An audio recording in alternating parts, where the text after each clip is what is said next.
Hey everybody, I'm here to do a review on the first episode of King of the Hill, but I'm gonna go all out for this review, as well as the other reviews of King of the Hill, because as a matter of fact, I happen to be a big die-hard fan of King of the Hill. But before I get too deep into this review, I want to do a special shout out. Well, it's still a good friend of mine's birthday, and I want to say happy birthday to Pragmatic Addict, whose birthday it is still. But yes, I'm going to start off this review by talking about the director of this episode, Leslie Archer. Interestingly enough, I think that's the name of a character in King of the Hill that we will discuss about later into the series. But I also want to mention the writing staff for this episode and the writers of this episode. First writer I'm going to go into straight up, it's obvious, Mike Judge, Greg Daniels, and then staff writers, I'm going to get into that. It's Jim Dotrieve, Johnny Hardwick, who I will mention again in this video. I assure you, he doesn't just do writing on the show, believe me. Now I'm going to get into the main cast.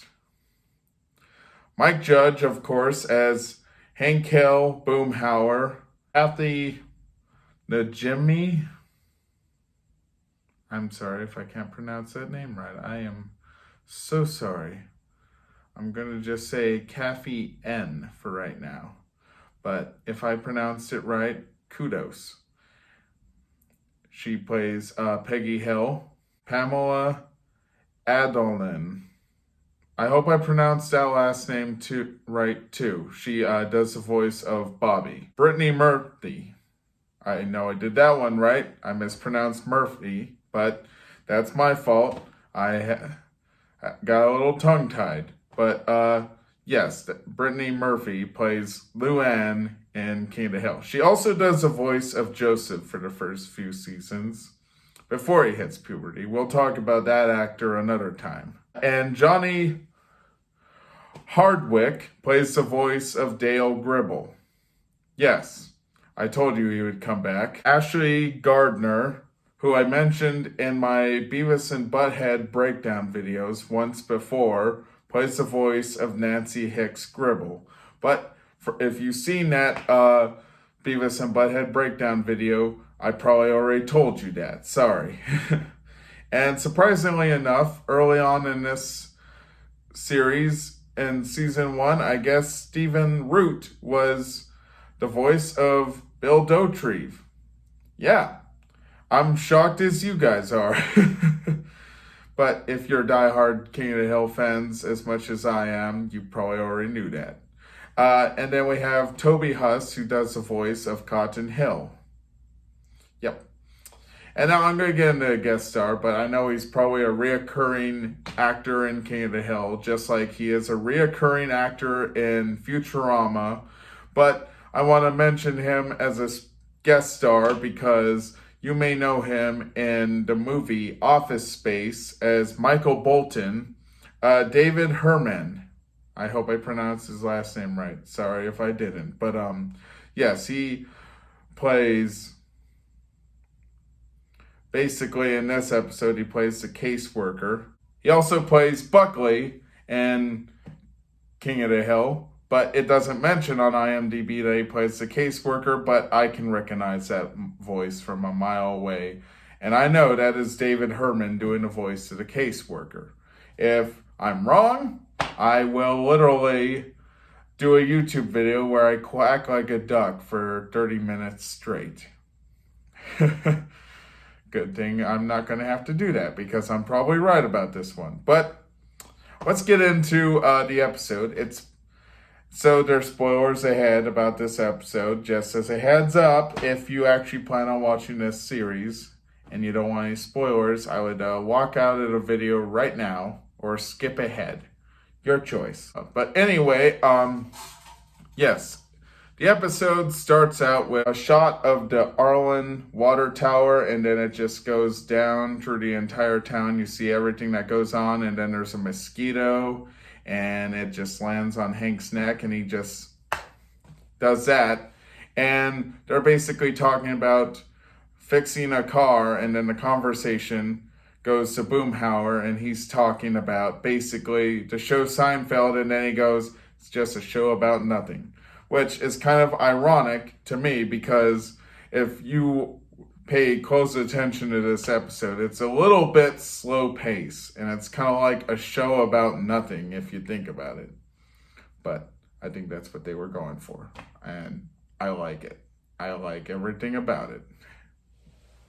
But yes, basically we get into the episode, and we come to Bobby, who is listening to fart noises because, you know, he wants to be a comedian, and he thinks fart jokes are funny, which is kind of what Mike Judge's type of style of humor is, if you ever seen Beavis and Butthead. But we get into the classic Hank Hill 110% speech, which is very interesting. And I find it funny that Bobby's like, well, if they do 110%, he's like, okay, then do 111. Who cares? And then Peggy's like, 111, that is an odd number. It's not good. And then he's like, okay, fine, give 112%. Who cares?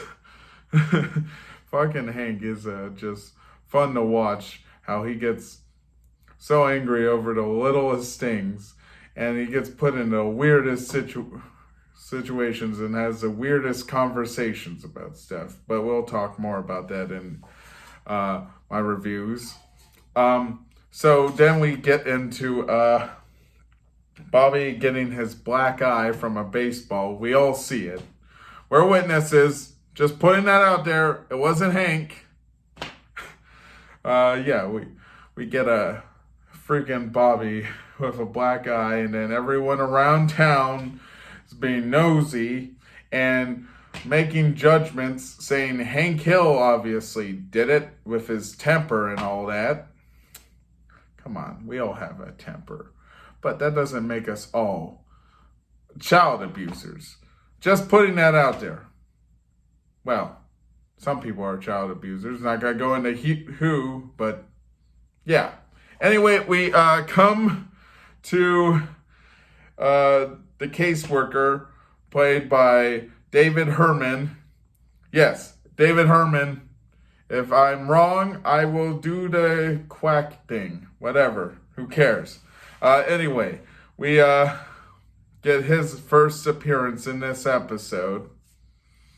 And he basically says loud is not allowed, blah, blah, blah. And then he goes around the neighborhood interviewing every character. He goes to Dale's house, and you see Dale's wife walk out of the house and get into a Jeep with John Redcorn, who, and then Dale calls his son in, who looks very, very a lot like John Redcorn. Yes, the running joke is John Redcorn is Joseph's father, and Joseph's voiced by Brittany Murphy. These are facts. But yes, we get into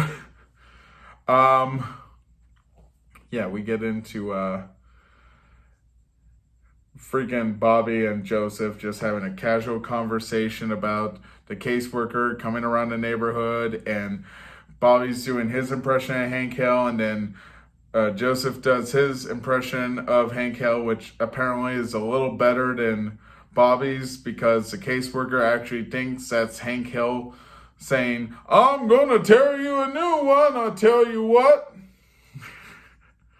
I've been told I do a good Hank Hill, but that's debatable. I sell propane and propane accessories. Stop banging that ball! Okay, enough of that. Anyway, yeah, and then we come to the conclusion of the episode where, or not the conclusion, but like we come to, the caseworker, he's talking to his manager. His manager he says, how is old Harvey? And then he's like, who? And he's like, oh, the Little League coach. You did talk to the Little League coach, didn't you? Which is kind of funny. I mean, the story mentions a baseball hitting a boy in the face. I'm just going to come right out and say it.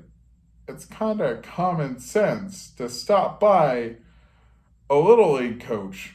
I mean, I know I don't live in a small town, but I would go around to every Little League coach there was, who that possibly could have been, ask them some questions if they knew anything about that boy, and if they, I don't mean to get political here, but isn't that kind of common sense to go to the Little League coach?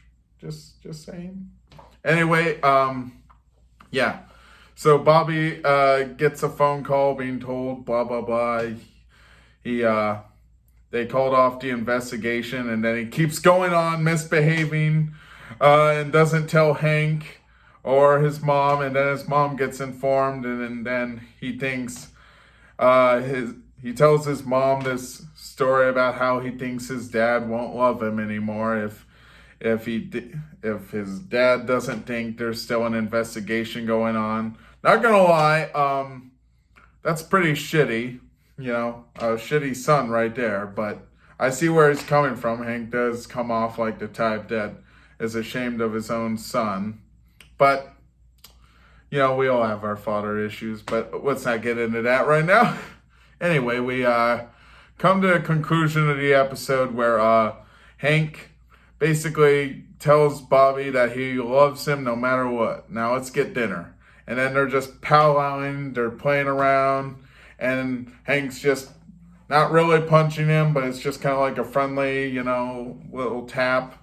And then the caseworker's on the bus saying, did you see that? He hit him. And then the fat guy is like, see what, twig boy? Yeah, pretty funny stuff. By the way, I just want to point out I also do a good Cotton Hill. Just putting that out there. I killed 50 men.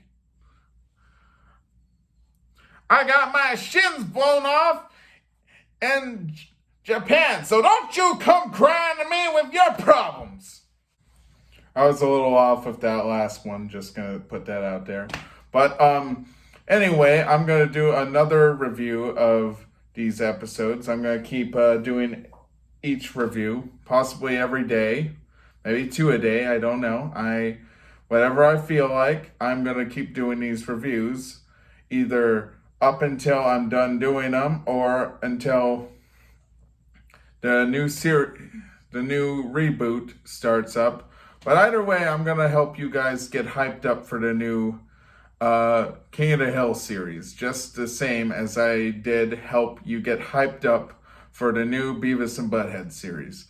But I digress. And yes, I did do a big Beavis and Butthead video this week with 2 of the coolest people. One that I'm best friends with, and one I hope to one day be best friends with too. Till next time, stay tight.